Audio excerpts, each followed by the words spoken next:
Bueno. ¿Se oye? Bien. Muy buenas tardes.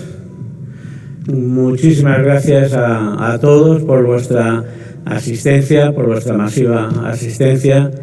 Gracias en nombre de la Sociedad Civil Balear, representada por Tomeu Berga y su junta directiva, y el Círculo Mallorquín, de que me enorgullezco de ser su presidente, y su junta directiva, que somos los que hemos organizado este importante evento, que, en fin, no cabe duda de que ha sido un éxito, porque teniendo en cuenta que hay un partido y que estemos aquí, hay 402 sillas que se han colocado y todavía queda alguno de pie. Y gracias, por supuesto, y muchísimas gracias de verdad, Cayetana, por estar aquí. Estamos encantados y además yo te tengo que decir que como presidente del Círculo Mallorquín nosotros estamos celebrando los 170 años desde que nos constituimos, y son 170 años que, como después nos recordará Gabriel Desén, son 170 años de auténtico liberalismo. El Círculo Mallorquín ha sido una auténtica institución defensora del liberalismo. Gracias también a Xavier, que ya es un buen amigo del Círculo Mallorquín. He venido a presentar también a Esperanza Aguirre, pero por cuestiones de agenda no pudo ser. Y gracias también a Carlos Entrena Palomero, presidente del Club Liberal Español, y que a mí me introdujo en lo que hoy estamos aquí, porque fue el que me presentó virtualmente a Cayetana en una ocasión que Cayetana fue al Hotel Wellington a dar una conferencia, y yo le dije a mi buen amigo Carlos, no la sueltes, que tiene que venir a Mallorca, y aquí la tenemos. Y por supuesto, gracias al Grupo Meliá por la magnífica predisposición que ha tenido con el Círculo Mallorquín y con la sociedad civil balear, poniendo a nuestra disposición todos los medios que estáis ahora en este momento viendo. Y termino con los agradecimientos con Gema de la editorial, que ha sido una magnífica coordinadora.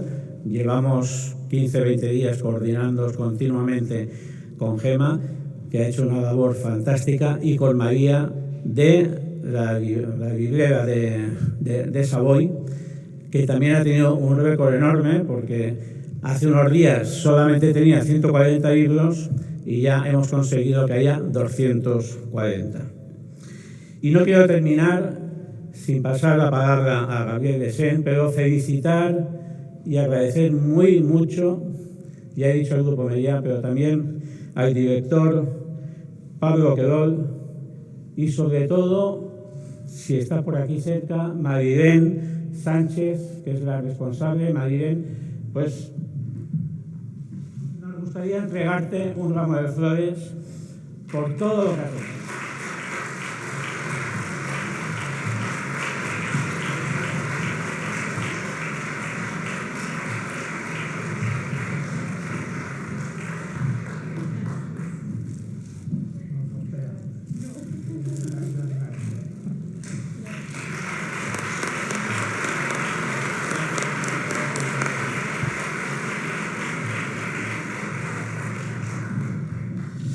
Pues la verdad es que sin ella hubiese sido imposible.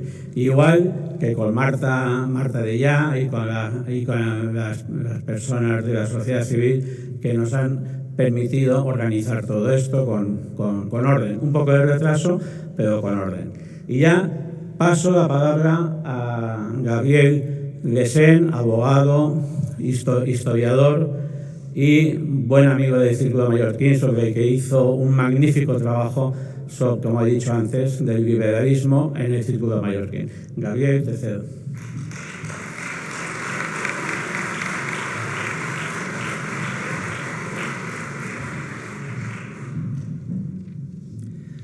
Muchas gracias, Nacho. Queridos amigos, buenas noches a todos.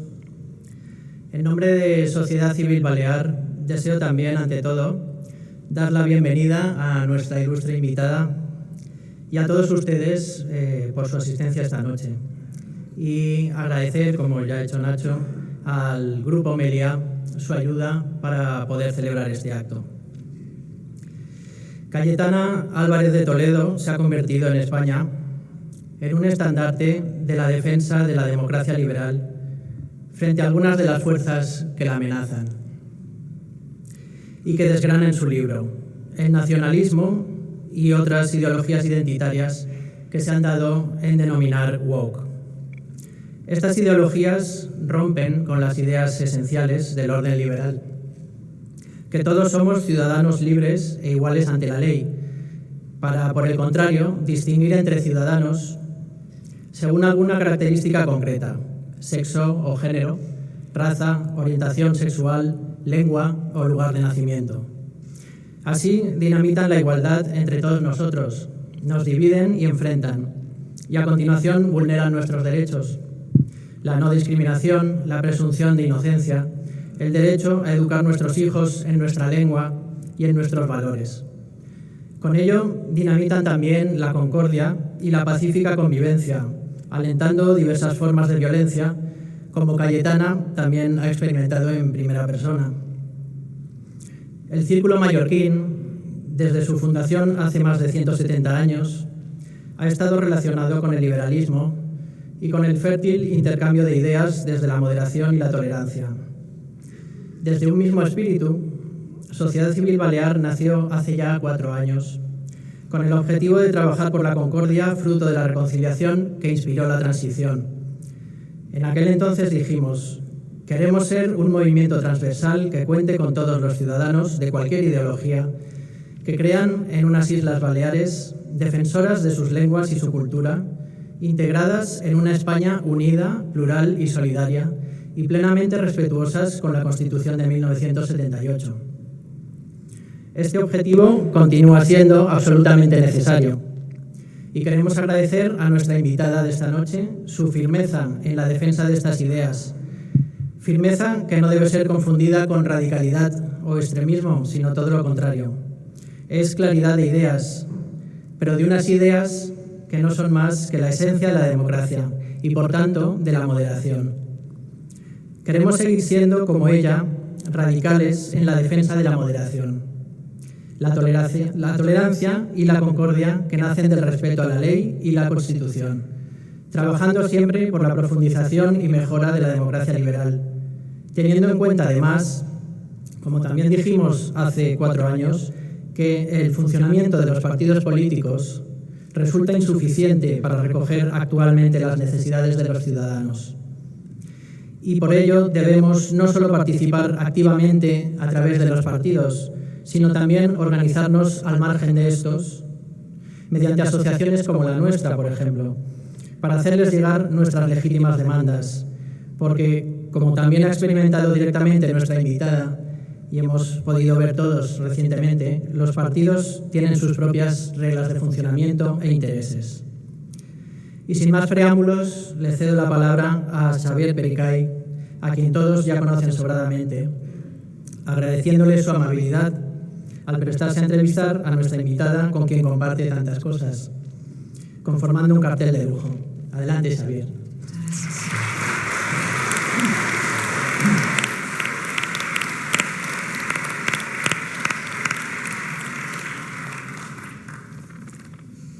Muchas gracias al Círculo Mallorquín y a la Sociedad Civil Balear, por supuesto también a Cayetana por haberme invitado a participar en este coloquio, charla, no sé cómo llamarlo, que pensamos tener.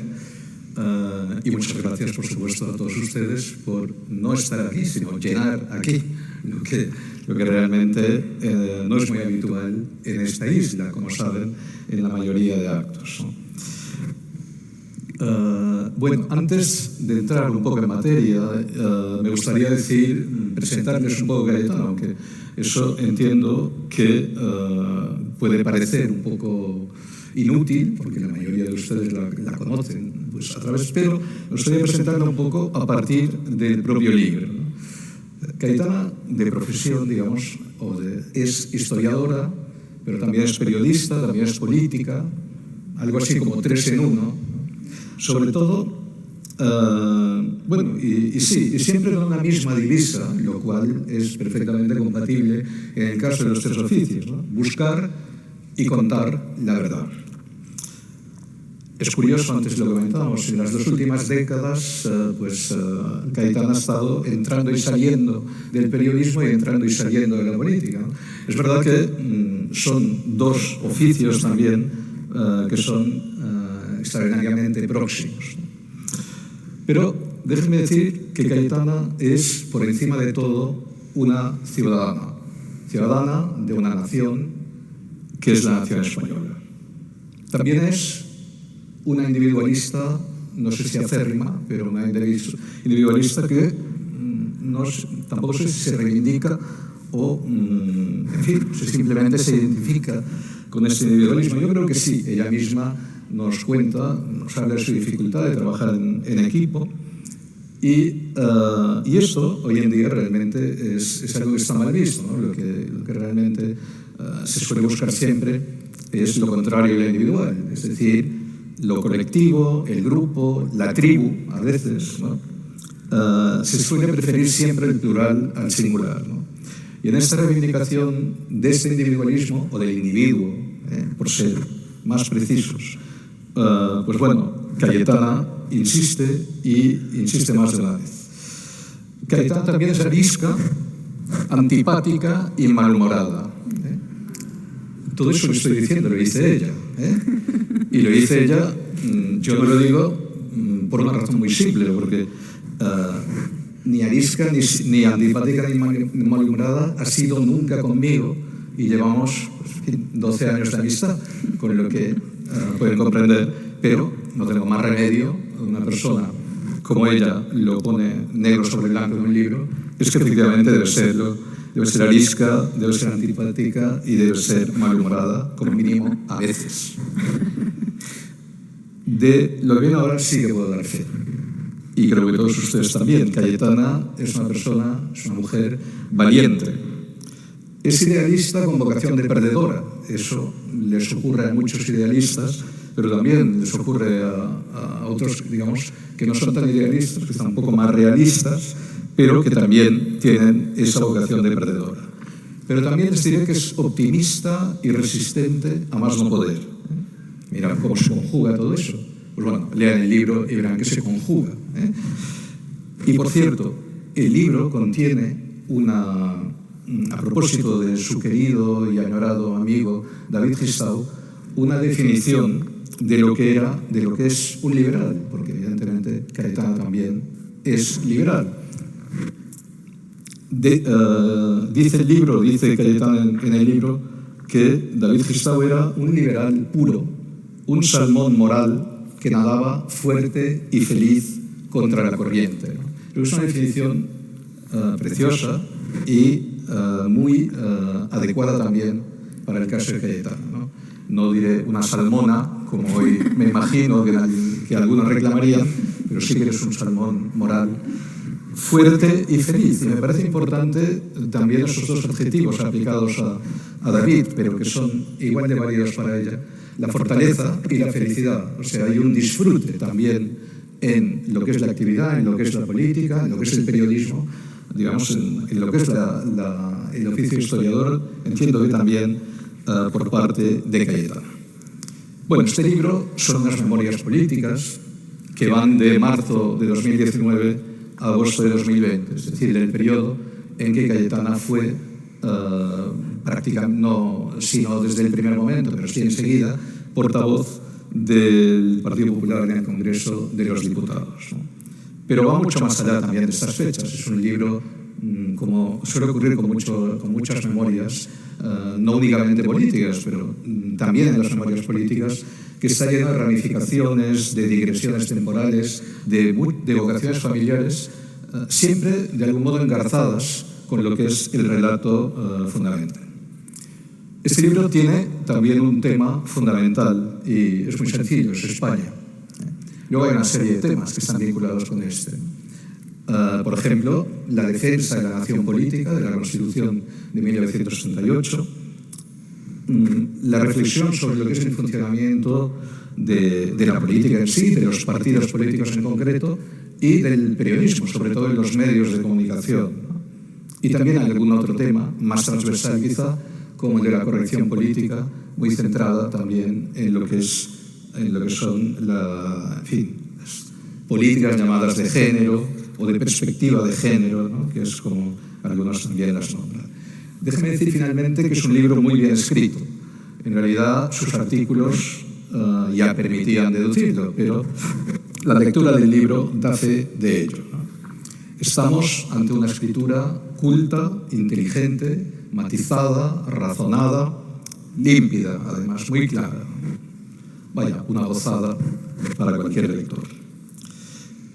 Y vamos a entrar ya en la charla. Yo le propuse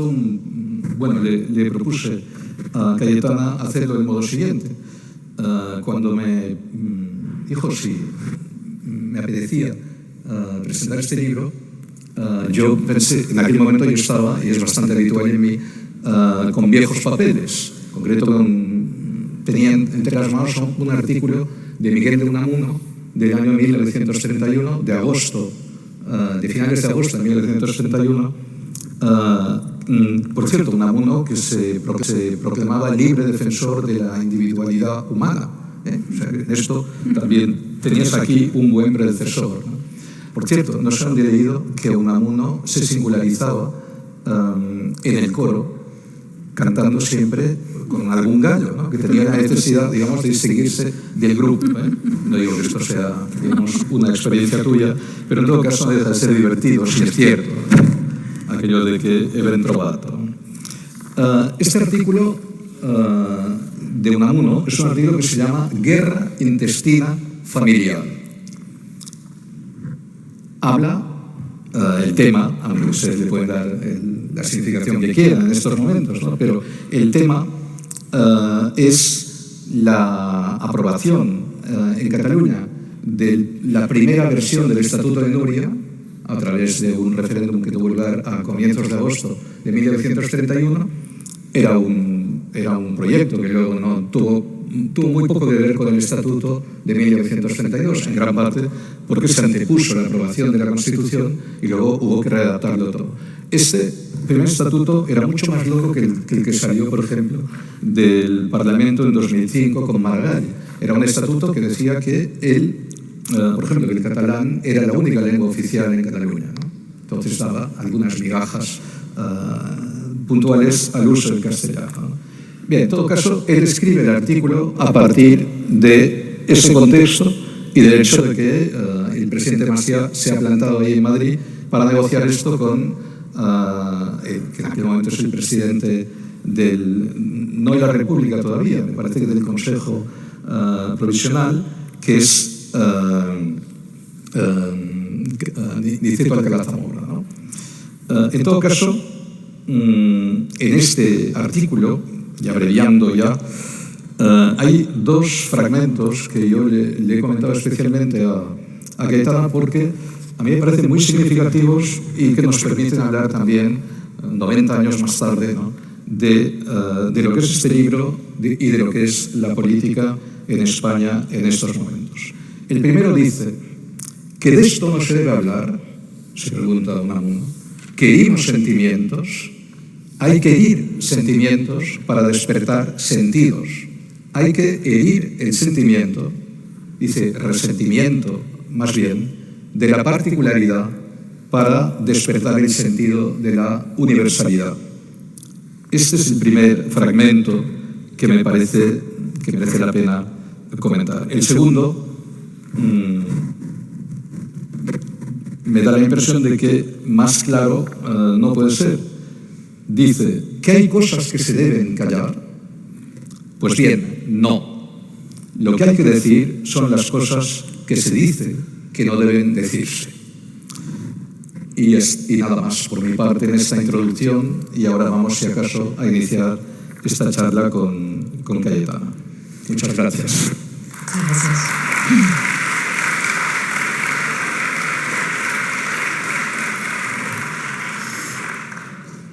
Bueno, muchísimas gracias y muy buenas noches a todos. Como decía Javier, firme y feliz, y especialmente feliz hoy de estar aquí, de estar en Mallorca, ¿no? Lo cuento en el libro extensamente en distintos momentos, que esta es una isla, este es un lugar, uno de mis lugares favoritos del mundo. Aquí vengo cada verano en busca de paz y de felicidad. Aquí tomé la decisión de entrar en política hace 16, 17 años.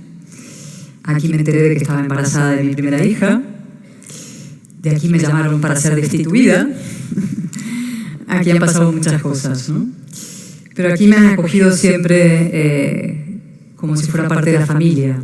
De hecho, hay una familia mallorquina que está aquí, que es como mi familia, y una gran señora mallorquina, Francisca Bonet, que es como una segunda madre para mí, y que ha venido hoy acompañada de una legión de familiares y de amigos. Y quiero darle las gracias especiales a ella, daros las gracias a vosotros por anteponernos al fútbol. Estoy muy impresionada con la imagen de esta sala hoy. Gracias muy especiales a mis anfitriones de Sociedad Civil Balear y del Círculo Mallorquín. De verdad ha sido, en fin, un honor enorme poder estar aquí hoy con vosotros. Gracias por vuestra acogida y vuestra hospitalidad. Gracias a Gabriel también por sus palabras. A Nacho y a Tomeu por todos estos tiempos persiguiéndome y a su vez ofreciéndome la posibilidad de venir a hablar aquí. Siempre digo que los políticos tenemos la máxima responsabilidad en una sociedad, la primera y capital, pero que esa responsabilidad no exime de la suya a la sociedad civil, a los ciudadanos, ¿no? Y que cuando nos tumbamos en el sofá a, digamos, lamentar la decadencia de la democracia, sin hacer lo que nos corresponde, pues en el fondo nos convertimos en unos cínicos, unos cobardes. Y que el que decide activarse, tomar la iniciativa, ese es exactamente eso que decía Javier, un ciudadano, ¿no? Y vosotros sois ciudadanos, ejercéis como ciudadanos, y eso es la máxima categoría que se puede ser en una comunidad política, ¿no?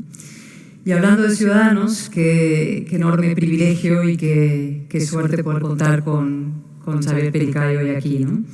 Xavier es, se le decía de mí, pero yo lo digo mucho más de él, un ciudadano en el sentido más hondo y redondo de la palabra, ¿no? Escritor, intelectual, fundador del Partido Ciudadanos, ese nobilísimo empeño que se puso en marcha frente al nacionalismo en Cataluña, un referente moral y también político, subrayo lo político para muchos y desde luego para mí, y por tanto es un honor enorme para mí poder contar con él hoy aquí, ¿no? Somos además amigos, fundamos en el año 2014 una pequeña asociación, patera patriótica la llamábamos, llamada Libres Iguales, que lo que buscaba era la movilización de los españoles en defensa de lo más importante que tenemos, que es nuestro régimen de libertades y de derechos, ¿no? La España constitucional, frente entonces al desafío separatista en Cataluña.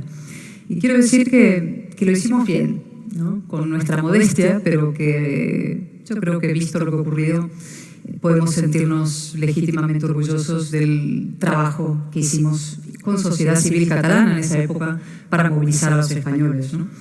Y si el golpe de octubre del 17 fracasó, luego vino el socialismo y le dio una nueva oportunidad, pero el golpe en sí mismo fracasó, fue gracias a la impresionante y emocionante movilización de los españoles en defensa de su democracia, ¿no? Salimos a la calle, dijimos que queríamos que España siguiera siendo eso que definimos una vez en un acto de Libres e Iguales como la empecinada voluntad de vivir juntos los distintos, ¿no? Esa arquitectura solidaria que es España, eso se defendió en la calle y consiguió derrotar al golpe, ¿no? Y por tanto lo más importante vinculado a lo que hacéis vosotros hoy aquí, a vuestra presencia también, es el mensaje de movilización permanente de los demócratas, ser militantes de la democracia, que es lo más importante que podemos ser. Y la obligación de un político, creo, es liderar esa movilización, ¿no? Ser un agente movilizador y un despertador de conciencias. Creo que tendremos ocasión luego también de hablar de muchas cosas españolas, pero también de lo que está pasando en Ucrania y en Rusia. Y hay el ejemplo en Ucrania de un gran agitador de conciencias, un líder moral, ¿no? Que es un político que de pronto, con su coraje, con su valentía, ha conseguido torcer el pulso de la historia europea, ¿no? Por lo tanto, ese mensaje de movilización quería transmitiros hoy con mi gratitud por lo que hacéis. Ahora, entrando ya en lo que me planteaba Xavier, ¿no? Que es ese impresionante artículo de Unamuno del año 31, ¿no? Esos párrafos tienen una vigencia, ¿no? y resuenan casi en mi conciencia de una manera tremenda, ¿no? Cuando dice que de esto no se debe hablar, que herimos sentimientos, ¿no? Hay que herir sentimientos para despertar sentidos, herir el resentimiento de la particularidad para despertar el sentido de la universalidad, ¿no? Y eso es el viaje de la civilización. Lo cuento también en el libro, y en el fondo es el eje que está, el suelo del libro, ¿no? Es el viaje de la civilización, es un viaje desde el fondo oscuro de la tribu, de donde venimos, al encuentro de otros hombres, ¿no? Nada hay más fácil que subrayar lo que nos distingue, nos diferencia de otros. Eso es muy fácil. Sin embargo, nada hay más noble, ni más útil, ni más necesario que buscar aquello que tenemos en común, nuestra común humanidad, lo que tenemos en común con otros, nuestra capacidad de comunicarnos. De ahí la importancia de una lengua común, de la koiné, que nos permite comunicarnos, y también de una política común, una política koiné, que es lo que yo reivindico en estos momentos, ¿no? Frente a la tentación enorme y el negocio enorme de convertir a España en una suma de taifas y de territorios que no se entienden entre sí, frente incluso a la tentación que podría existir, quién lo sabe, ¿no? Históricamente lo ha habido a lo largo del siglo pasado, del convertir al centro derecha, digamos, en una suma, una alianza de partidos regionales, una seda 2.0. Yo creo que hay que insistir en los proyectos comunes y inequívocamente nacionales en la defensa de la libertad y la igualdad y lo que nos une a los españoles. Eso es una misión política, ¿no? Intentar decir lo mismo en una punta de España que en la otra. Porque si hay un mensaje importante, creo que subrayar, entendiendo los matices y los acentos distintos que unos podemos tener en unos lugares y en otros, es que el todo es más que la suma de las partes.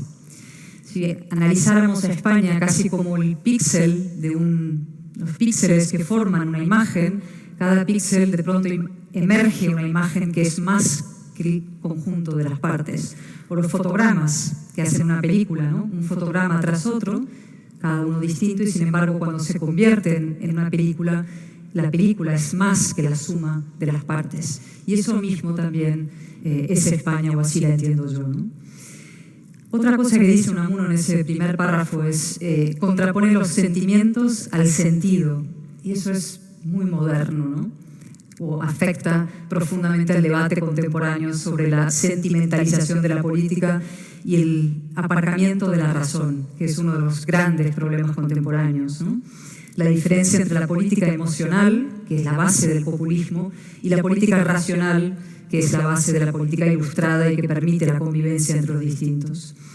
Y de eso yo creo que también podemos hablar largamente, ¿no? Sobre la degeneración de la política asusada por los sentimientos, por las emociones, la incapacidad de razonar, incluso en el propio debate político parlamentario, ¿no? Y sobre el segundo párrafo de Unamuno, ese que dice, eso es maravilloso, ¿no? Es una impugnación de la cancelación y de la corrección política, ¿no? Dice que hay cosas que se deben callar, ¿no? Pues bien, no, ¿no? Lo que hay que decir son las cosas que se dice que no deben decirse.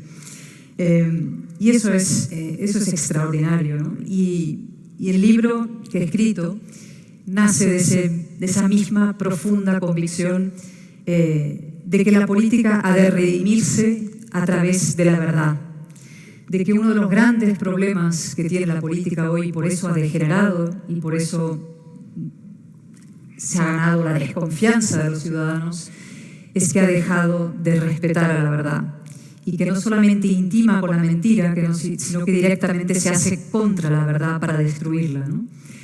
Y esa manera de entender la política, desde la corrección política, desde los eufemismos, desde las mentiras, desde la falta de respeto a los hechos, nace de una concepción perversa, que es que se entiende que los ciudadanos son como menores de edad que no van a entender o asumir o aceptar la verdad de las cosas, ¿no? Y yo creo que eso es una enorme falacia. Yo creo que a los ciudadanos hay que tratarles como adultos y, por tanto, decirles la verdad, incluso cuando la verdad es desagradable o entraña sacrificios o tiene un lado oscuro, ¿no? Que muchos quisieran ocultar, ¿no? Pero además, el hecho de ocultar la verdad, la censura, que es marca de nuestro tiempo, es lo que más sirve a los populismos, ¿no? El populismo, un día en un artículo del Mundo, hace ya varios años, mi etapa más periodística, buscando una definición del populismo, que hay tantas, dije al final es la venganza que la realidad se cobra contra la corrección política, ¿no? La corrección política censura y utiliza eufemismos y no quiere hablar de los problemas con verdad y con claridad, y cuando esa verdad acaba asomando por otro lugar a través de vías más radicales somos populistas, ¿no? El miedo a decir la verdad acaba beneficiando al populismo. Y en lo que respecta a la historia propia del libro, por usar unos ejemplos ya muy manidos, ¿no? Pero contar lo que estaba pasando en el Partido Popular, contar lo que hacía Teodoro García Egea, ¿no? Que es llamado la teodocracia, sus modos y maneras, o contar la relación de algunos políticos con algunos periodistas, es decir, el cinismo que opera en tantos medios de comunicación, en la relación entre muchos políticos y muchos medios, o contar el negocio, la colusión que hacen determinadas élites en Cataluña, élites económicas, con el separatismo y han hecho a lo largo de todos estos años. Esos tabúes, yo creo que era imprescindible desnudarlos a la opinión pública para empezar el camino de la regeneración de la política y de nuestro propio orden democrático, ¿no? Muchas veces te dicen, y Javier seguro que esto lo ha vivido cuando estás en un partido, eso no se puede contar porque forma parte inevitable del oficio, ¿no? Los trapos sucios se lavan en casa, te dicen. Lo cierto es que nunca se lavan, no se lavan ni fuera ni dentro, entonces acaban acumulándose dentro de la casa del partido hasta que un día parece que se viene abajo la casa por lo que pesan los trapos sucios, ¿no? Eso es un poco lo que ha pasado en el Partido Popular y así lo dije en una junta directiva reciente. Por tanto, sí es necesario hablar con verdad de los problemas que hay dentro de los partidos, de su funcionamiento, de su degradación, hablar de los problemas de la democracia como adultos, desde la voluntad firme de regenerar y mejorar el funcionamiento de la política de nuestra democracia, por dos motivos y con esto ya acabo. Primero, porque la política indeseable, que es lo que denuncia este libro, no es inevitable. La política deseable es posible y existe. Existe una manera de ejercer la política perfectamente compatible con los principios, con los ideales, con la propia bonomía, con la cordialidad, con las buenas maneras, con la buena educación, con las formas. Existe una política deseable y es posible ejercerla, y yo la he visto. Y la he visto no solamente en ejemplos históricos clásicos de grandes líderes políticos o de grandes momentos deslumbrantes de la política, sino lo he visto también en mi propia pequeña experiencia con gente a mi alrededor, gente que se ha dedicado a esto con una nobleza de espíritu y una entrega y una vocación de servicio absolutamente emocionantes y extraordinarias. Y eso es lo que hay que potenciar, y para que eso pueda prosperar y florecer dentro de la política es necesario denunciar lo que funciona mal y, por otra parte, resaltar las conductas nobles y decentes y limpias y ayudar a que prosperen dentro de los partidos. Y por una cuestión ya decisiva, y con esto de verdad acabo, es que necesitamos líderes.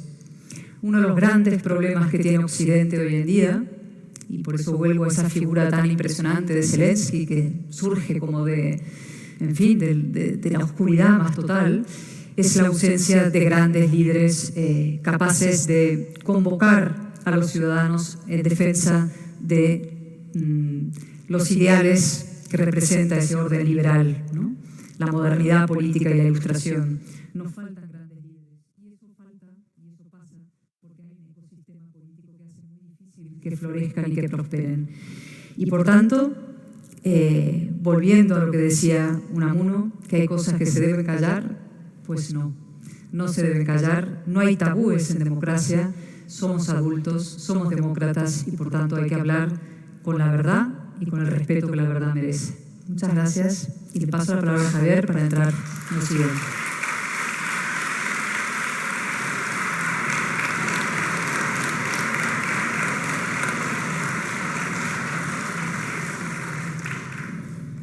Cayetana, tú en el libro hablas de la defección de las élites, muy a menudo.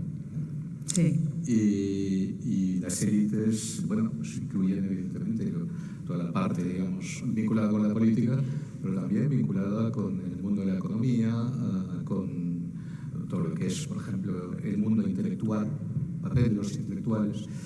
Y, claro, detrás de todo eso hay un problema al que también te refieres en el libro, que no lo abordas muy a fondo, pero lo citas, que es el de la educación. Es decir, la clase política que tenemos en este momento, por edad ya, por generación, empieza a ser una clase política formada, lo voy a decir de forma muy clara, bajo la LOCSE.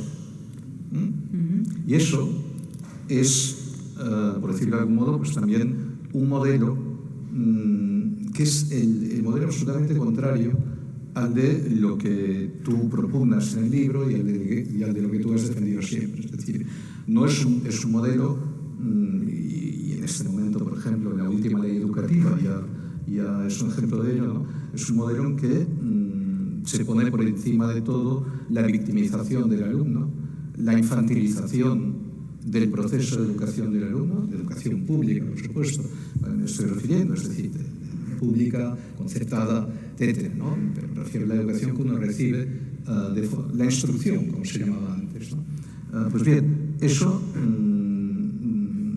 añade el tema de la universidad. El tema de la universidad como foco de toda esta corrección política, ya en Estados Unidos y luego en España, ¿no? Es decir, un poco la pregunta que yo te haría es, ¿podemos arreglar lo demás sin arreglar esto? Es decir, por más que haya que intentarlo, yo no digo que no, pero ¿se puede abordar realmente el problema que tiene la política en este país, el problema que tienen los medios de comunicación en este país en relación con la política, sin un cambio realmente muy severo en todo lo que es la enseñanza en general? ¿Cómo lo ves? Vaya. Bueno, lo has descrito muy bien, es decir, uno de los... has utilizado dos palabras clave, ¿no? El victimismo y la infantilización. Eso es un problema contemporáneo gravísimo. El victimismo es la base de las sociedades sometidas. Es decir, cuando a ti te convencen de que tú eres una víctima, siempre hay otro que es el que va a ser tu salvador y la persona que viene al rescate de tu condición de víctima. Es decir, tú eres una víctima por definición y por nacimiento, y por tanto vas a necesitar un salvador que resuelva tus problemas, y además vas a encontrar siempre un responsable exterior de tus carencias o de tus fracasos, ¿no? Eso es típicamente populista y típicamente nacionalista, es decir, el nacionalismo construye una categoría de víctima y busca un verdugo o un agresor, que es, en el caso de España, pues Madrid, ¿no? Con T, que es como el tópico, o el Estado, que lo llaman, ¿no? Que es el agresor contra la víctima, Cataluña, o el nacionalismo en cuestión. Pasa también con los feminismos, es decir, el feminismo radical de tercera ola convierte a las mujeres por definición en una categoría de víctima, y hay un agresor por definición que es el hombre, y por tanto la mujer no puede escapar de la condición de víctima y necesita que vengan otras mujeres a decirles lo que tiene que pensar y cómo salvarlas de su condición, ¿no? Y así funcionan todos los separatismos y todos los populismos, ¿no? Victimizando a la sociedad y en el fondo haciendo algo gravísimo, que es desproveyéndonos de nuestra responsabilidad, ¿no? Y el ser adultos, el asumir tu libertad en la vida significa asumir responsabilidades, es decir, ponerte de pie por tus propios medios, evidentemente con las ayudas lógicas que un estado del bienestar europeo del siglo XXI proporciona, pero enseñarle a los ciudadanos de que el destino está en sus manos, ¿no? De que son ellos los que son responsables de salir adelante, de que son ellos a través del esfuerzo, el mérito, el trabajo, los que van a poder alcanzar la prosperidad, la felicidad, sus objetivos en la vida, ¿no? Y una sociedad que se dedica a victimizar a sus alumnos, a convencerles de que ellos son al final agraviados por distintas fuerzas, las que sean, una sociedad que trata a los adolescentes o a los universitarios o incluso a los adultos como bebés y menores de edad, es una sociedad condenada al fracaso general.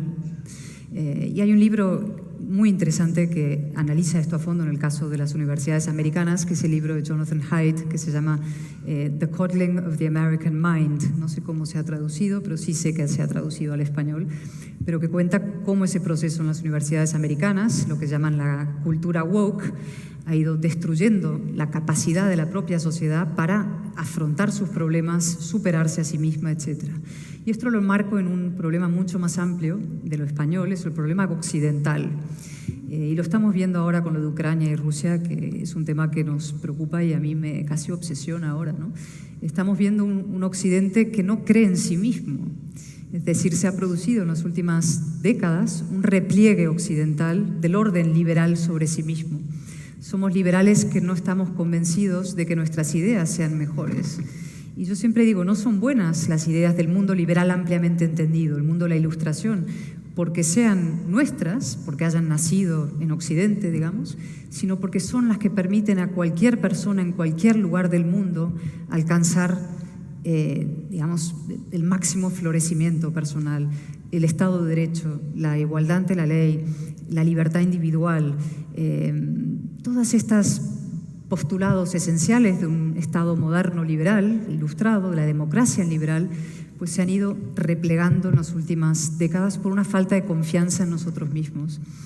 Y lo que estamos viendo ahora sobre la reordenación del mundo, lo que pueda suceder con esta guerra, esta invasión de Rusia sobre Ucrania, y lo que está detrás es precisamente la supervivencia de ese orden liberal frente a otros que no lo son, frente a hombres que son totalitarios y colectivistas por definición y nacionalistas, ¿no?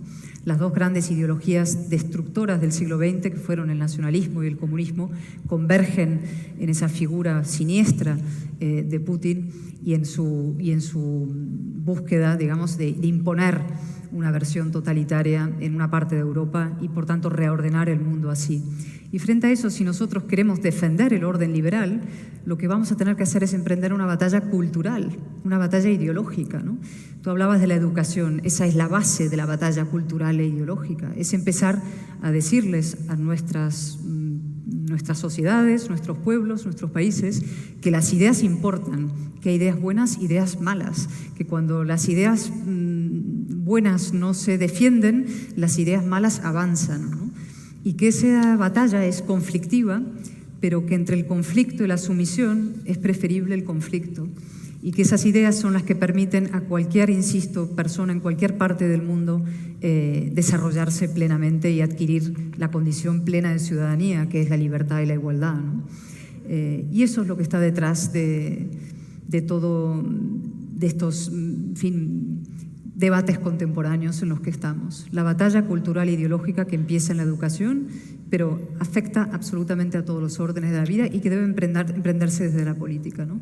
Un detalle último, ¿no? Yo me acuerdo cuando pasó aquello en la Universidad Autónoma de Barcelona, cuando organizamos un acto en defensa precisamente de la Europa, en fin, moderna, frente a los populismos y los nacionalismos, y nos encontramos con una turba de desquiciados. Había, no sé, muchos jóvenes de la universidad que intentaban impedir nuestra entrada para la celebración del acto de una forma realmente muy, muy violenta, ¿no? Y antes de emprender la subida por una escalera que era realmente, la escena era peligrosa, había un muro, un cristal, un muro de hormigón y toda la turba que se empujaba contra el lateral de la escalera, Yo dije una cosa ahí, ¿no? Estos niñatos subvencionados totalitarios, ¿no? Que se vayan a la biblioteca a estudiar. Y eso les molestó mucho, sobre todo lo de los niñatos, pijos subvencionados, pero es exactamente lo que eran, ¿no? Son grupos que han estado sometidos a unas técnicas de adoctrinamiento clásicos en el victimismo y en el colectivismo y en la emocionalidad frente a las razones, ¿no? Y efectivamente, si nosotros no atajamos ese problema en la base, en la batalla cultural e ideológica, difícilmente vamos a poder defender nuestros órdenes democráticos liberales frente a quienes buscan su destrucción, y lo buscan no solamente ahora con propaganda, sino que lo buscan con las armas. Sí, en realidad, el descrédito del conocimiento, ¿no? es un poco lo que también desde hace años pues, estamos comprobando de forma sistemática. Los intelectuales, ¿qué? O sea, ¿qué hay que hacer con los intelectuales? ¿Sigue sirviendo la figura como servía antes, o realmente, es decir, la famosa tradición de los intelectuales de Benda, de la que se va a cumplir un siglo dentro de muy poco, pues ya era esto. Estamos, la idea de que la independencia del intelectual, es decir, la figura de Unamuno en el año 31 ya, que Unamuno era diputado en aquel momento en el Congreso, había ido como diputado como independiente en la lista, en la conjunción esa republicano-socialista, ¿no? Pero evidentemente era una voz libre, ¿no? Era un intelectual que se apreciaba, igual que Ortega, en fin, los demás, Marañón, que también se dieron cuenta enseguida de que aquello no iba a funcionar y alzaron la voz, al menos, ¿no? Hoy en día el intelectual es casi, hay excepciones evidentemente, ¿no? Pero sobre todo un intelectual orgánico, es un intelectual al servicio del poder, al servicio del partido, ¿no? Y esa voz libre por ahí, que al menos había tenido, no digo yo que éxito, porque probablemente había terminado también mal, ¿no? Pero al menos se oía bastante más de lo que se oye ahora, ¿no? Y luego, este es otro tema del que podríamos hablar, teniendo en cuenta que estamos aquí. Bueno, siempre estamos con la sociedad civil, pero en este caso, digamos, estamos además con la Sociedad Civil Balear, el Círculo Mallorquín, es decir, dos organizaciones que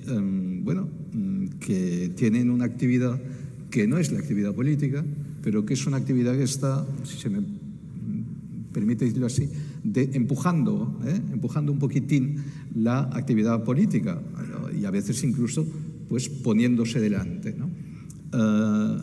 Tú conoces bien esto, está el tema libres e iguales al que ya te has referido un poco, ¿no?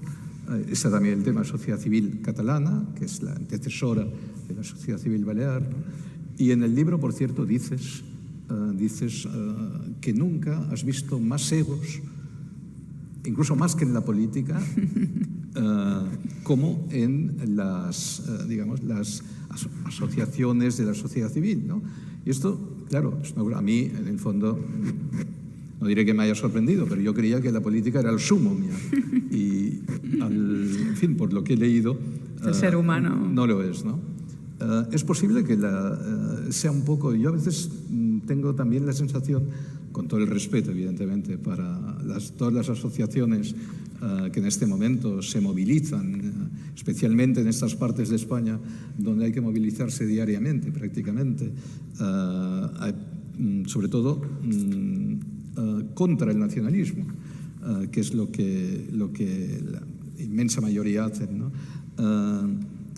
Yo he llegado a pensar hasta qué punto eso que dices tú no puede ser también el resultado de que, y en eso volvemos a la política, de que muchas asociaciones, digamos, cívicas, muchos miembros de la sociedad civil, son políticos que regresan a la política de algún modo, ¿no? O que se reintegran por otra vía, ¿no? Pero bueno, te cedo la palabra porque... A ver, dos reflexiones, una breve y una más larga. Sí, en España no somos, por oposición a los anglosajones, por decirlo de una manera, nos da un poco de miedo el individuo, ¿no? El individuo y el individualismo se utiliza casi de forma peyorativa, ¿no? Un individualista siempre es alguien que, ¿no? el que canta, el que desafina, ¿no? El verso suelto, va por libre. Todas estas frases yo las he oído aplicadas a mí y luego aplicadas, por ejemplo, a Ayuso. Se utilizaba siempre como para, ¿no? Pues estos son problemáticos porque van por libre o verso suelto, ¿no? Se utilizaba de manera despectiva, ¿no? Y yo creo que es una falta de confianza en nosotros mismos, creer que las voces discrepantes o las voces distintas tienen que ser anuladas o son una amenaza, ¿no? Yo lo he explicado muchas veces el día de mi institución, pero también muchas veces en general en la vida, que es que la libertad no es una amenaza nunca, ¿no? Y que la disciplina es perfectamente compatible con la deliberación y con el debate. De hecho, es imprescindible que en los partidos haya deliberación, debate y pluralidad de voces. Y de hecho, para poder recomponer partidos fuertes y grandes, hace falta integrar más voces distintas, no menos, ¿no? Y es verdad que en los últimos años el proceso de fragmentación que se ha producido en la política ha hecho que los partidos se hagan cada vez más compactos, más sólidos, más homogéneos, más cerrados, más pequeñitos, ¿no? Y tenemos que hacer lo inverso, abrir los partidos al debate, a la deliberación, a la discrepancia natural, para poder integrar a gente cada vez más distinta dentro de un espacio político más amplio, más fuerte y común, ¿no? Es decir, si yo busco solamente los que opinan exactamente lo mismo que yo, pues voy a encontrar poquitos, ¿no? Pero si quiero formar una alternativa al gobierno de Sánchez y sus aliados separatistas y Frank esté en voy a tener que incorporar gente que opina cosas distintas a mí, pero con las que comparto un suelo transversal de valores comunes, ¿no? Y por tanto yo creo que tenemos que tener mucha menos desconfianza en el individuo y darnos cuenta de que el individuo y las voces distintas forma parte de la riqueza general, desde luego en un partido político y en la sociedad en general, ¿no? Luego el debate de los intelectuales. Este es un viejo debate y yo le he dado vueltas porque a mí me han cometido la osadía alguna vez de meterme en el paquete de los intelectuales, cosa que a mí siempre me sorprendía, me parece una palabra muy grande, muy importante, ¿no? Yo me defino como una mujer libre al que le importan las ideas y que está convencida de que las ideas importan, ¿no? Más que intelectual, ¿no? Pero sí es verdad que hay siempre un debate sobre si el ser intelectual o que te importen mucho las ideas es compatible con el ejercicio de la política, ¿no? Y en esto sí creo que hay que profundizar, ¿no? Yo haré una pequeña digresión aquí. El jueves pasado murió mi mentor, mi maestro y mi referente, Sir John H. Eliot, un gran historiador, ¿no? Uno de los historiadores más importantes del último siglo y creo que desde luego la persona que más hizo para sacar a España de la doble cueva del chauvinismo y la autoflagelación, ¿no? Sir John, que así lo llamábamos, sus discípulos, ¿no? Era un hombre de una integridad intelectual radical, ¿no? Él conocía sus sesgos, que los tenía. En su juventud había tenido un corazoncito catalanista cuando llegó, por antifranquista, etcétera, como llegó, como tantos en los años 50, 60 a España, a Cataluña. Pero él apartaba sus sesgos y siempre, ¿no?, primaba la verdad, los hechos, la búsqueda de la verdad, doliera a quien doliera, ¿no?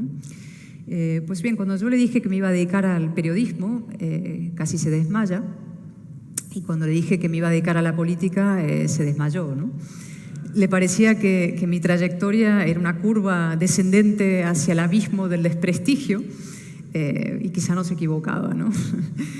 El prestigio del historiador y el horror del político, pero bueno, eso me quedé con esa idea, ¿no?, de la política y hasta qué punto la política y la verdad son compatibles, ¿no? Luego, más tarde, cuando anuncié a mi entonces jefe, que era Pedro J. Ramírez, a la vuelta de un viaje aquí en Deià, de un verano, le dije: me voy a ir al Partido Popular a trabajar de jefa de gabinete del secretario general. Y lo cuento también en el libro. Pedro J. se le abrieron los ojos como platos y empezó a girar como una peonza sobre las baldosas del periódico, cogiéndose los tirantes, y me dijo: tú estás absolutamente loca, ¿no te das cuenta de que el periodismo es política sin responsabilidad? Y yo le dije: bueno, precisamente hay que asumir la responsabilidad, ¿no? Y luego una tercera anécdota, hablando de esto del ejercicio de la política y las ideas, fue cuando fui destituida, que estaba también aquí. Me fui a Madrid para el acto de la decapitación y entonces volví aquí. Estaba en un lugar maravilloso, al sur de la isla, casa de unos buenos amigos, Y entonces recibí muchas llamadas lógicas de amigos, de compañeros, gente que se solidariza, que te dicen, lo siento tanto, esto y lo otro, bueno, te echaremos de menos los miércoles en el control y todas estas maravillas, que echo de menos, de hecho. Y recibí una llamada que no voy a olvidar nunca, también lo cuento en el libro, que fue la de Mario Vargas Llosa, ¿no? Y Mario me dijo, arrastrando las as, así como habla, que es muy, muy bonito, me dijo, querida Cayetana, me dice, qué maravilla, qué fantástico, me dice, tus amigos jamás imaginamos que ibas a durar tanto. Había durado un año. Bueno, Mario sabía de lo que hablaba, claro. Mario sí es el intelectual que se metió en política, de hecho fue candidato a la presidencia del Perú y fracasó. Y escribió un libro maravilloso, sí, sobre esa experiencia y sobre su fracaso, que es Como pez en el agua, ¿no? Luego vino otro gran liberal, Michael Ignatieff, que también, intelectual liberal, que escribió otro maravilloso libro sobre su fracaso, que es Fuego y cenizas, ¿no? Y luego llegó Javier Pericay, que también escribió un fantástico libro titulado Vamos, o Vamos, no sé cómo decirlo, porque tiene la exclamación y la interrogación, ¿no? Es muy complicado. Sobre su experiencia en Ciudadanos, ¿no? Y quizás con estos precedentes se puede llegar a la conclusión de que los intelectuales o los liberales o los intelectuales liberales están o estamos condenados al fracaso en la política. Pero ahí es donde yo creo que a nuestros adversarios iliberales no hay que darles esa satisfacción, ¿no? Yo defiendo algo que decían otro gran liberal, Raimon Aron, que no se dedicó a la política, pero sí era el espectador comprometido, ¿no? Que dice en ese libro de conversaciones formidable, él habla de que hay dos cosas que le guiaron en su vida, que fueron la verdad, la búsqueda de la verdad y la decisión de la acción, ¿no? La acción. Él decía otra frase, tiene otra maravillosa, muchas, unos grandes referentes del siglo XX y todo lo que escribió es aplicable ahora.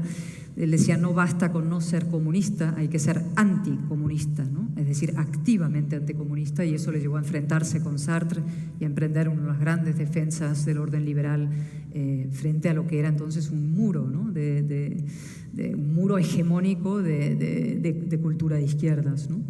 Y luego otras dos citas que repito mucho, perdonar que me extienda un poco en esta parte, pero me parece clave, y las cito en el libro y a lo largo de mis mítines y actos siempre vuelvo a ellas, que es esa famosísima de Roosevelt, de Theodore Roosevelt, sobre el hombre en la arena, ¿no? Que empieza, una traducción al español sería, no es el crítico el que cuenta, sino el hombre en la arena, ¿no? El que baja en la arena, el que con sudor, polvo, etcétera, herido, etcétera, fracasa pero se vuelve a levantar, etcétera, ¿no? El que se la juega en la arena. Y esa otra de Max Weber, tan bonita, de una conferencia que dio en el año 19, que dice que el líder político o el político tiene que ser no solamente un líder, sino también un héroe en el sentido más sobrio de la palabra, ¿no? Y subrayo el sobrio, ¿no? Tiene que ser aquel que cuando el mundo se derrumba porque es demasiado estúpido o bruto para lo que él quisiera darle, dice, y sin embargo, no obstante, a pesar de todo, dennoch, ¿no? La palabra dennoch en alemán, que significa todo eso, es decir, que siempre busca al final, ¿no? La movilización, la acción, el tener que comprometerse, ¿no? Y yo soy de esa escuela, ¿no? Siempre digo que mi lápida quiero que ponga que por mí no quede o que por ella no quedó. Es decir, me mueve un inexplicable y a veces temerario sentido de la responsabilidad y del deber, ¿no? Y eso se vincula a esto que decía Javier sobre el papel de las personas que nos importan las ideas en la política, ¿no? Y yo creo que hay que refutar varios lugares comunes aquí, y con esto entro en el terreno más político, ¿no? Una de las ideas típicas que se manejan, y el centro derecha es, en fin, siempre cae en la misma trampa, ¿no? Es la idea de que las ideas no importan, ¿no? Que solamente importa la gestión, que la gestión es una cosa y las ideas son otra, ¿no?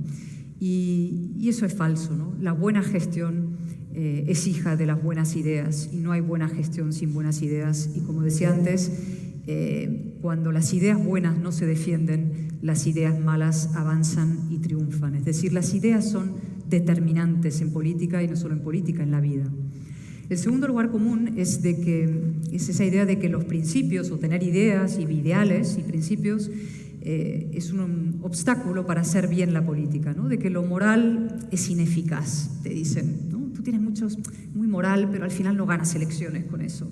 Otra mentira, ¿no? Yo creo que es exactamente al revés. Yo creo que lo moral es eficaz en política y que cuando uno defiende convicciones, además consigue ganar elecciones. El caso de Madrid es un caso clarísimo, ¿no? Incluso creo que es más fácil pactar, y esto es muy importante, cuando tienes principios que cuando no los tienes.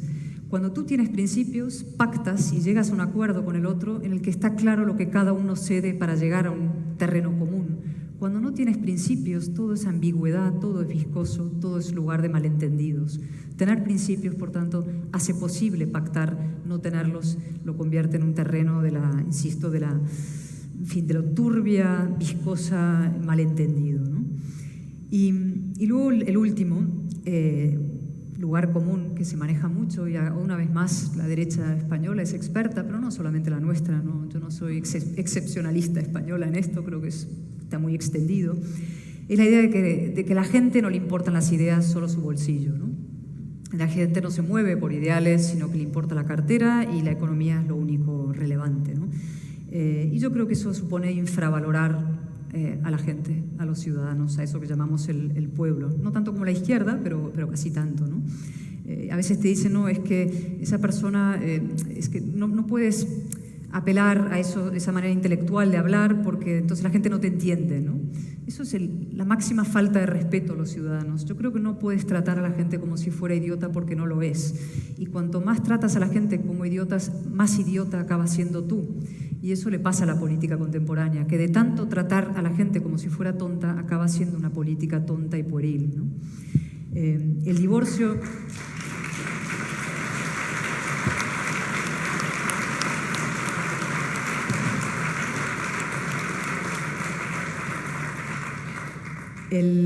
Es ese divorcio que se produce entre la inteligencia y la política, ¿no? No necesitamos políticos inteligentes, necesitamos políticos formados, necesitamos políticos que hablen respetando la palabra, respetando las formas, respetando los argumentos y la racionalidad, ¿no? No que apelen simplemente a las vísceras de los ciudadanos como si fueran ganado, ¿no? Y finalmente una última reflexión que creo para mí es crucial también. Yo creo que la política democrática ahora, es decir, la democracia, es decir, nuestro orden de democracia liberal general, necesita dos cosas, necesita muchas cosas, pero por resumir, dos, ¿no? Una, de eso hemos hablado ya, que es la verdad, es decir, reconciliarse con la verdad. Y la otra son precisamente ideas, es decir, batalla cultural, ¿no? Este libro, como he dicho, es un intento de redimir a la política que yo he vivido y al partido en el que yo milito a través de la verdad, de contar los hechos. Yo digo, en la contraportada se escogió ese trocito del prólogo que digo, solo cuando los políticos digamos en público lo mismo que decimos en privado, solo cuando nos retratemos en el implacable espejo de los hechos, ¿no? Solo cuando reconozcamos la profunda degradación de nuestro oficio, solo entonces podremos rescatar a la política de las mandíbulas del populismo, y lo creo fervientemente, ¿no? Una redención, una cura de verdad. Y en segundo lugar, lo que necesitamos es precisamente batalla cultural e ideas, ¿no? Frente a los sentimientos y la sentimentalización, la razón, ¿no? Frente a los eufemismos, el uso de los eufemismos, la izquierda es una experta, ¿no? Cuando te dicen diálogo, quieren decir cesión, cuando te dicen paz, quieren decir claudicación, todo eso. La palabra clara, ¿eh? Y el derecho a ofender y a ser ofendidos. Eso es clave. La ilustración nace del derecho a ofender y a ser ofendidos. No tener esta piel fina de niños, como de estos universitarios que describíamos antes, que no aceptan la crítica democrática ni el debate democrático porque inmediatamente se sienten agredidos y ofendidos en su existencia, ¿no?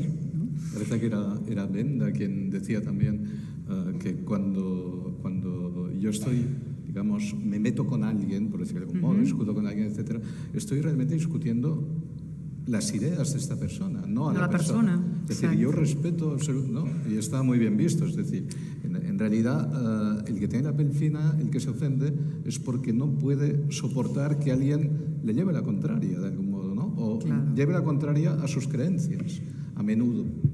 Claro, pero eso nace de eso que hablábamos antes, de la colectivización de la sociedad. Cuando a mí se me dice lo que te determina y define es tu condición de mujer. Tú eres mujer por encima de cualquier cosa y eres una víctima.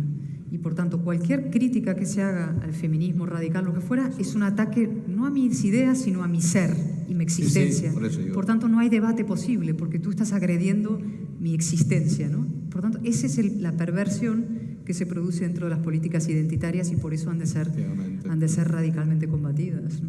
Yo quería citar una frase de tu libro que es tuya y no es tuya, que es de tu abuela paterna, que es una sentencia que me parece realmente formidable. Tú así lo dices, esta sentencia formidable, porque creo que resume muy bien cuál tiene que ser la actitud de un político, digamos, y de alguien que realmente en lo que es el debate público, ¿no?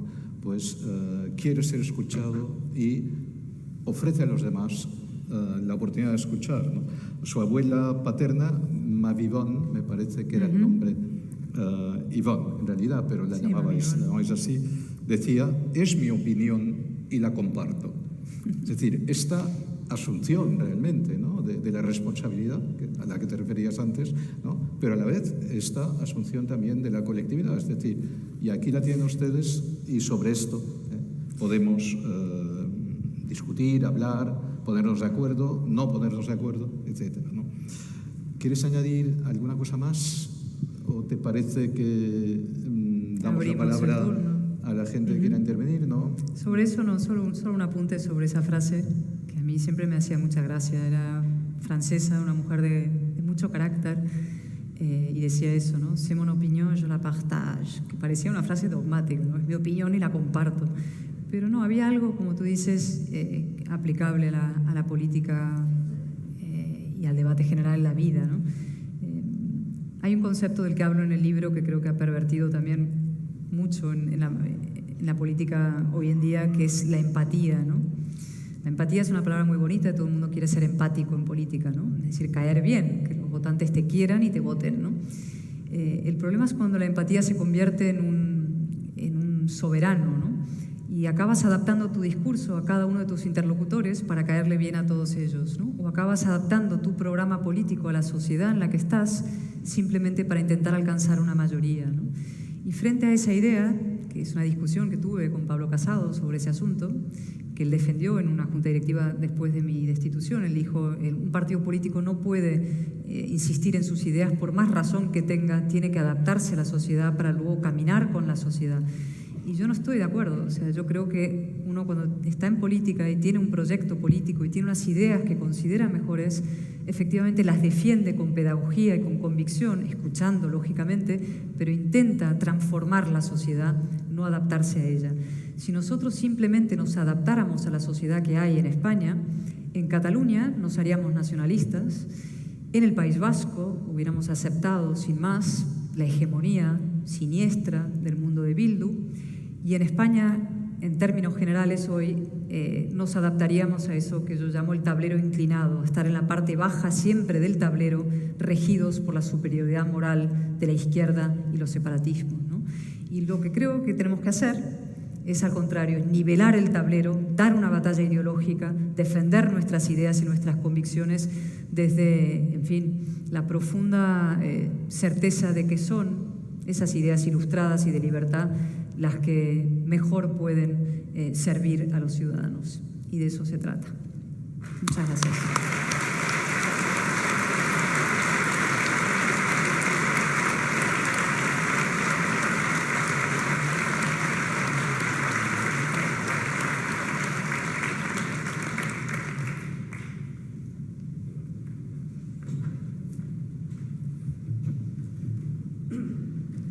Bueno, vamos a abrir un turno de preguntas. Yo pido, por favor, que seáis muy concisos, que hagáis la pregunta muy directamente, sin grandes reflexiones, sin grandes discursos, porque imagino que hay mucha gente que quiere preguntar, ¿no? Y ya vamos largos de tiempo. No sé si están preparados los micrófonos. ¿Hay preguntas? Que levante la mano quien... Ahí. Y es que con los focos no veo. Tengan en cuenta que no vemos nada. Es No decir, veo nada, ¿no? Bueno, un poquito.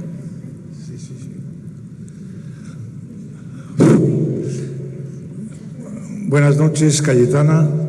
En primer lugar, quería agradecerte personalmente la carta que enviaste al presidente del Gobierno a finales del 2015.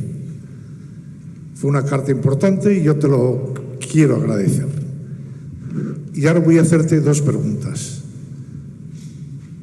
¿Cuál fue el detonante de tu cese como portavoz del partido? Y segunda pregunta, ¿por qué crees el poco interés que hubo en el Partido Popular en la investigación del 11M? Hace 3 días ha sido el aniversario. Esa es la razón también de la pregunta. Muchas gracias. ¿Hacemos varias o una? Quizás cogemos varias preguntas y luego Sí, las vamos. contesto todas. ¿Va a ser más fácil quizás? Una en una. Detonante de mi cese, pues lo explico en el libro. No hubo un detonante, fue una cancelación a cámara lenta. Es decir, la excusa, por decirlo de una manera que se utilizó, fue una entrevista en El País, pero la entrevista del País, cuando la di, ya llevaba la cabeza bajo el brazo, digamos, por ponerlo de una manera. Fue una cancelación a cámara lenta. Tuvo que ver con probablemente 2 cuestiones. Uno que es descrito y que ahora se ha vuelto a ver, que es eso llamado la teodocracia, digamos, una manera de entender el mando dentro del partido, despótico y que buscaba el sometimiento de los miembros del partido y desde luego mío personal como portavoz del grupo parlamentario a los dictados del señor García Egea o de la cúpula en sí, ¿no? Es decir, se me consideraba en fin, un factor de perturbación en ese empeño de sometimiento del partido, ¿no?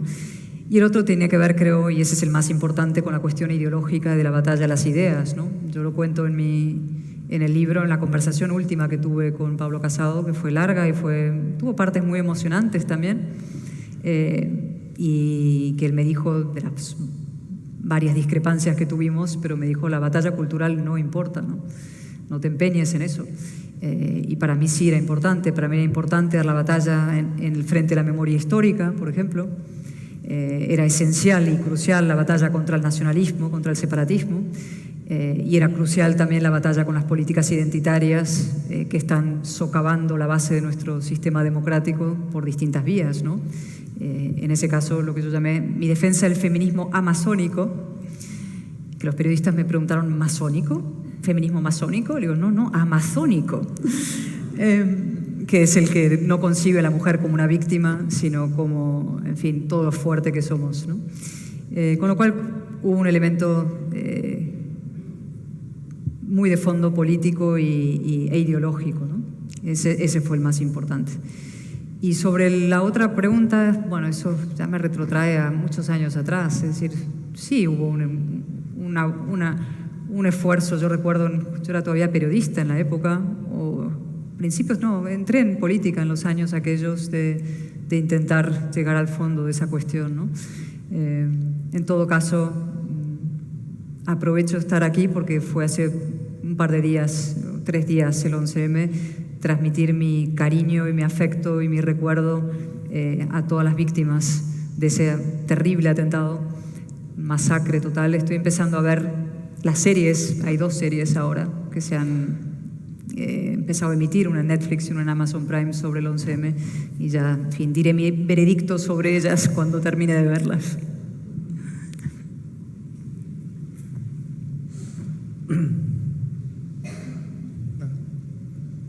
Hola, Cayetana. Mi pregunta es, ya, a no ser portavoz del Partido Popular, ¿eso te prohíbe al Congreso hacer otras intervenciones? Es decir... No te oigo bien, perdóname. ¿Me oyes? ¿Ahora un poco mejor? Yo quiero saber si, al ya no ser portavoz del Partido Popular en el Congreso, si eso te prohíbe ir a hacer otras intervenciones, en las sesiones de control. Yo quiero saber cómo es la distribución de las preguntas en los diputados, si siempre intervienen los mismos, porque siempre los mismos diputados hacen las preguntas. Yo quiero saber si puedes volver al Congreso a hacer otra intervención.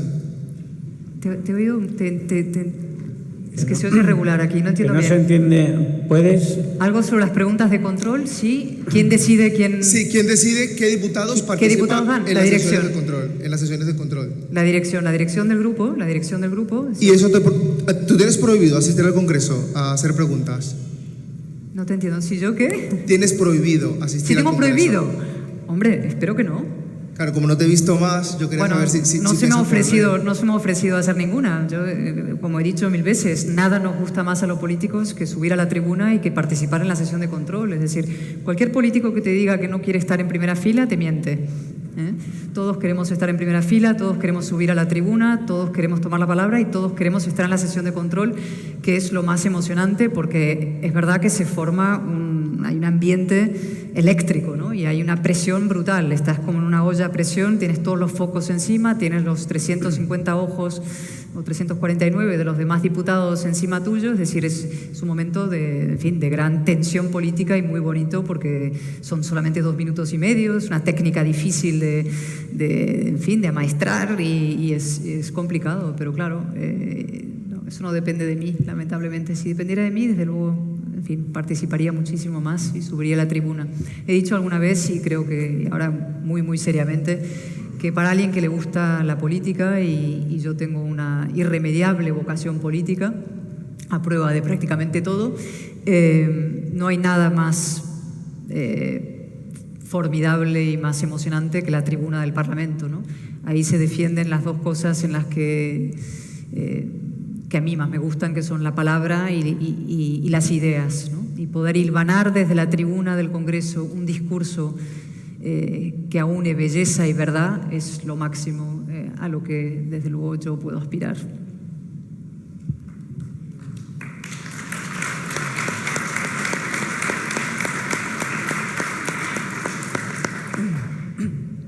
¿Otra pregunta por ahí?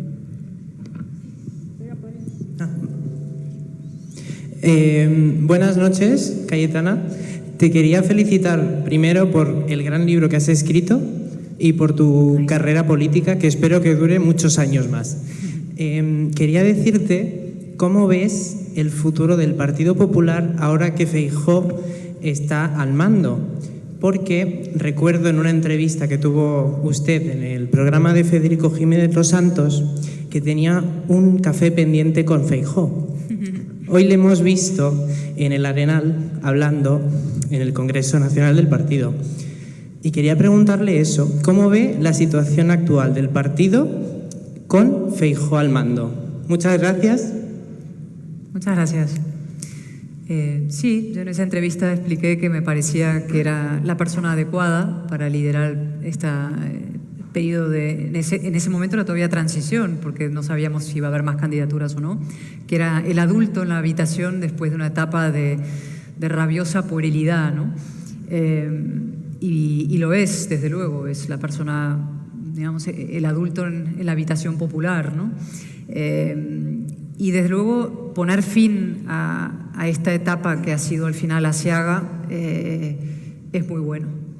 Esta etapa, y lo dije en la Junta Directiva del partido hace pocas fechas, se caracterizó al final por un doble fracaso, ¿no? Hubo un fracaso en la gestión orgánica del partido, que acabó nada menos con acusaciones de corrupción sin pruebas contra la presidenta de la Comunidad de Madrid, es decir, lo más grave que se pueda imaginar, ¿no? El atropellar la presunción de inocencia de cualquier persona es inaceptable, de un compañero de partido, a una persona que ha dado a la alternativa una oportunidad, como es el caso de Ayuso, pues es una auténtica barbaridad, ¿no? Y luego se había producido también un fracaso político y electoral, en el sentido que no habíamos sido capaces de ahormar una mayoría suficiente para derrotar a Sánchez en las urnas, ¿no? Y ese es el objetivo crucial que tiene el Partido Popular ahora, y sobre eso hay que trabajar. Y lo dije en la Junta también, yo creo que eso pasa desde luego por un cambio de personas que se ha producido, pero también, y eso lo tenemos que hacer, por la construcción de una alternativa ideológica. O sea, hay que definir un proyecto político y que la gente sepa para qué nos votan, por qué votan al PP, para qué votan al PP. ¿Simplemente para quitar a Sánchez o nos votan por algo, con entusiasmo, con ganas, porque hay un proyecto ideológico basado en A, B, C y D, ¿no? 4, 5, 10 grandes asuntos e ideas? Y ese proyecto ideológico es el que tenemos que definir. Todavía no lo hemos definido, pero lo tenemos que definir. Yo propuse en esa Junta Directiva que eso se hiciera en el propio Congreso a través de una ponencia política, pero eso no se va a hacer en este Congreso, pero está pendiente y yo espero que eso se haga porque necesitamos de manera urgentísima una alternativa en España. Si 4 años más de mayoría Frankenstein es devastador, ¿no? Y hace falta 176 escaños. Es así de sencillo, 176 escaños. Bueno, sencillo decirlo, difícil conseguirlos. Y para eso es muy difícil que el PP lo saque solo. En fin, yo soy muy optimista, pero tampoco llego a tanto. Una mayoría absoluta del PP no la veo dentro de 2 años, aunque quién sabe. Pero desde luego lo que hay que hacer es construir un proyecto que nos pueda permitir ahormar esa mayoría con otros aliados, con otros socios. Y a eso nos tenemos que dedicar.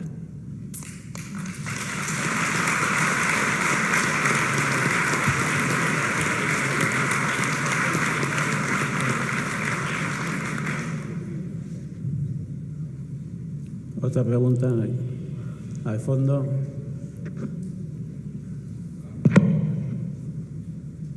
Buenas noches, Cayetana. Mi pregunta va a ser muy breve. Quería felicitarle por su libro porque es un deleite para la razón. Y la pregunta es la siguiente. Usted no es española por nacimiento, es española por opción, por elección. Y una opción bastante adulta, según creo entender. Entonces quería preguntarle que ante las alternativas interesantes que su trayectoria familiar le puso sobre la mesa, ¿por qué decidió ser española? Está muy bien. Para refutar, para ir contra la corriente que dice que español es solamente aquel que no puede ser otra cosa, quizá, ¿no? Para refutar eso, para refutar la autoflagelación española, ¿no? A tantos españoles que se empeñan en no serlo, ¿no? Y porque yo creo que este país, como todas las grandes naciones del mundo, tiene sus claroscuros, eso también me lo enseñó mi maestro, ni leyenda negra, ¿no? Ni negra ni maculada, sino que con los claroscuros de todas las grandes naciones del mundo, pero con algunos claros absolutamente conmovedores y extraordinarios, ¿no? Pienso, desde luego, yo estudié el siglo XVII español en España y América y algunas gestas de aquella época, ¿no? El debate que se produce en controversia de Valladolid, ¿no? Donde se habla de los derechos humanos antes casi que en cualquier sitio del mundo, ¿no? Se plantea la condición puramente humana y por tanto los derechos que tienen las poblaciones indígenas, cosa que no pasó en otros imperios, ¿no? La Constitución de Cádiz, que tiene esa frase extraordinaria de españoles de ambos hemisferios, ¿no? Que es una belleza, que se unen españoles de ambos hemisferios para luchar y poner en pie un orden de libertad frente a la tiranía, ¿no? Y el absolutismo. Y pienso, por supuesto, en la España constitucional del 78, que es la que yo descubrí cuando llegué. Yo nací en Madrid, pero había vivido siempre fuera, en Inglaterra y en Argentina. Y cuando vine a España, ya más adulta, para hacer mi tesis doctoral, frente a todos los tópicos y a los esnovismos que tienen y tenemos los porteños y los anglosajones sobre lo español, descubrí una democracia ejemplar, joven, tierna, que estaba siendo salvaje y brutalmente agredida por los más reaccionarios del mundo, que eran y son los nacionalistas. Era la época de los asesinatos de ETA, era la época de ese PNV que justificaba o decía: los chicos de la gasolina son nuestros hijos de puta, son los nuestros, decía Xavier Arzayus. Y así empezó, digamos, mi conmoción ante esa nación agredida, esa democracia agredida y mi compromiso con ella, ¿no? Y eso fue. Y de ahí pues surge tanto una voluntad de ser española como probablemente una conciencia política, que van de las manos, van juntas.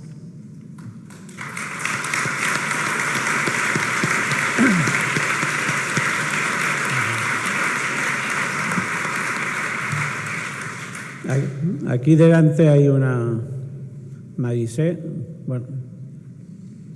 Bueno, nada tiene. Bueno, buenas noches. Luego Marisé. Enhorabuena, Cayetana, por su libro, una maravilla, por su forma de escribirlo. En segundo lugar, como usted dice que hay que decir lo que no se puede decir, yo quería saber su opinión. ¿Qué se puede esperar de Feijóo si considera que Casado y Egea pueden permanecer aún en el partido, seguir presidiendo uno de ellos, a pesar de ser actualmente unos delincuentes? Esta sería su opinión. Y una licencia que me voy a permitir es decirle que usted es una mujer para ser imitada. Gracias. ¿Para ser? ¿Para ser? Es que no he oído. Imitada. No sé.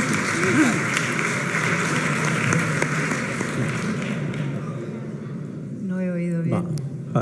Ha sido una observación. Marisé. Cayetana, estamos verdaderamente emocionados de tenerte hoy aquí. Te hemos seguido, querido, sufrido contigo. Eres alguien extraordinario. Yo quisiera traer aquí, como mallorquina, una reivindicación y un recuerdo para nuestro querido mallorquín, el ministro Maura. Él decía: he nacido en una isla del Mediterráneo que baña el mar, iluminada por el sol radiante, de verdes colinas. Cuanto más quiero Mallorca, mi tierra, más amo a España, que es mi patria. Muy bonito.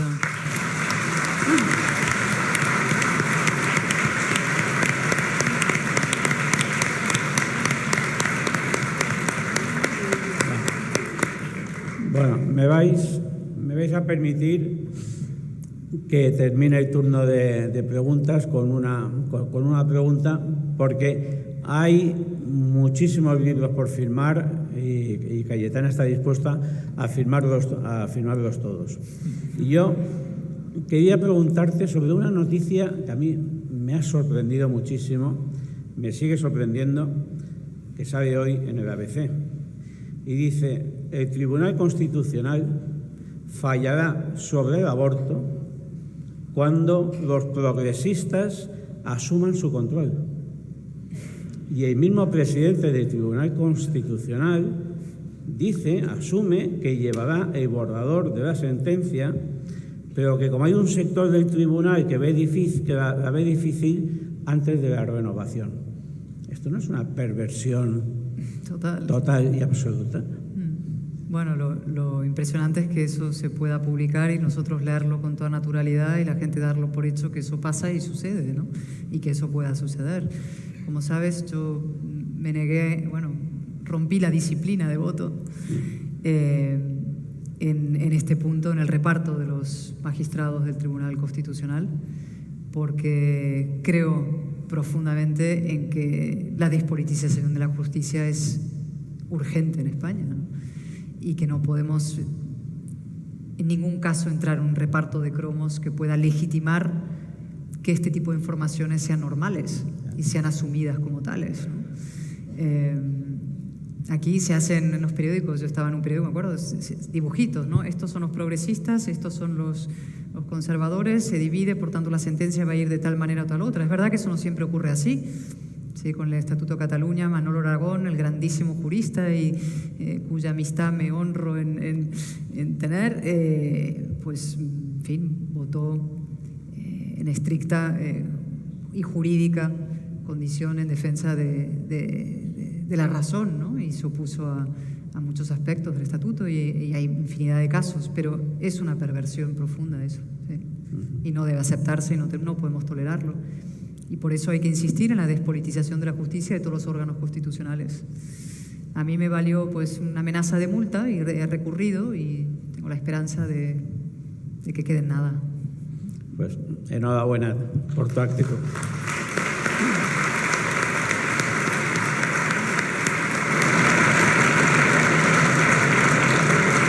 Bueno, perdonad si se queda alguna pregunta sin poder.